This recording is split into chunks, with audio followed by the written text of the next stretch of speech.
Hello guys, तपाईलाई स्वागत छ मेरो नयाँ रियाक्सन भिडियोमा। अनि म फेरि पनि आइसकेको छु तपाईहरुको लागि नयाँ रियाक्सन भिडियो लिएर। अनि आज चाहिँ म एउटा सुशील श्रेष्ठको एक्सन धमाकेदार फिल्मको ट्रेलर आइसकेको रहेछ, त्यो फिल्मको रियाक्सन गर्न गइरहेको छु।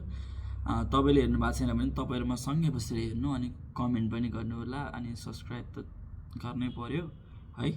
ल सुरु गर्छु। 3 2 1 start. OSR Digital, entertaining the nation.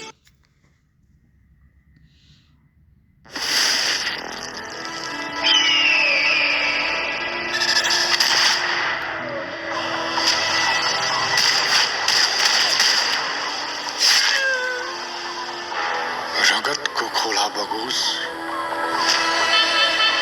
या देश नहीं जलोस, मलाई फरक पर्दैन। मलाई चाहिएको एउटै कुरा हो, सत्ता। हो तपाईहरु यमराज।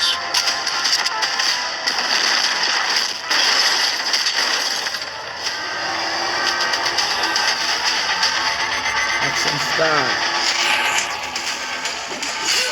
अब्बु मृत्युसँग डराउने त जस्तो कायर होइन मेरो छोरा।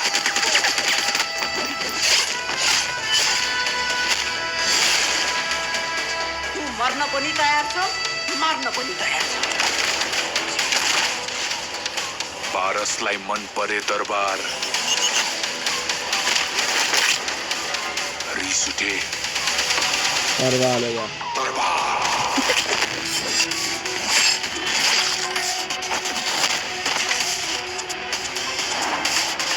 यहाँको राजा नेचे राजा हो। एक गोली हानेको उल्टी हान्दिएर यार, कस्तो खतरा देखाइदियो। आगको डमरुलाई या त जिस्काउनै हुँदैन या त मारिदिनु पर्छ। तैले घाइते बनाएर ठुलो भुल गरिस्।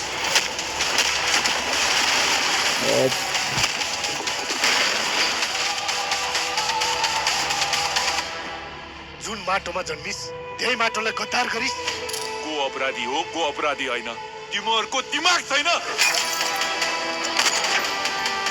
मातावाद, कृपावाद र रगतको नाता केही पनि चिन्दिन। Shut up! Shut up.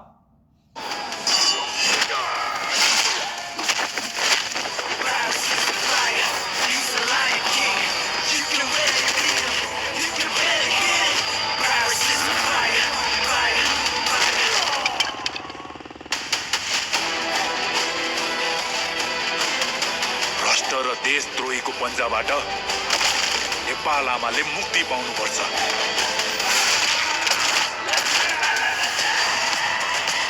परिवर्तन।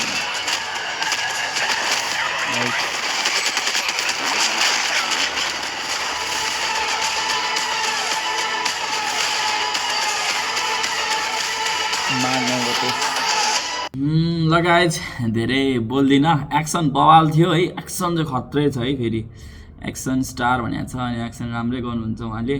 अनि जहाँसम्म लाग्छ हाम्रो यो फिल्म अहिलेसम्मको बेस्ट एक्सन मुभी हुनसक्छ। एक्सनको कुरामा चाहिँ अब स्टोरी कस्तो छ थाहा छैन, तर यस्तो हेर्दाखेरि राम्रै छ फिल्म। सुशील श्रेष्ठलाई यति धेरै ठुलो मानेको थियो त्यो टाइममा। अनमोल केसीलाई टप्ने को छ भने सुशील श्रेष्ठ नै थियो।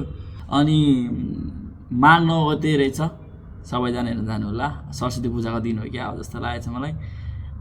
सबैजनाले नेपाली फिल्मलाई पनि सपोर्ट गर्नु होला भन्दै त्यसको सट्टामा मलाई पनि सपोर्ट गर्नु है। र धेरै बोल्दिनँ, अहिलेलाई म बिदा लिन्छु। नमस्ते।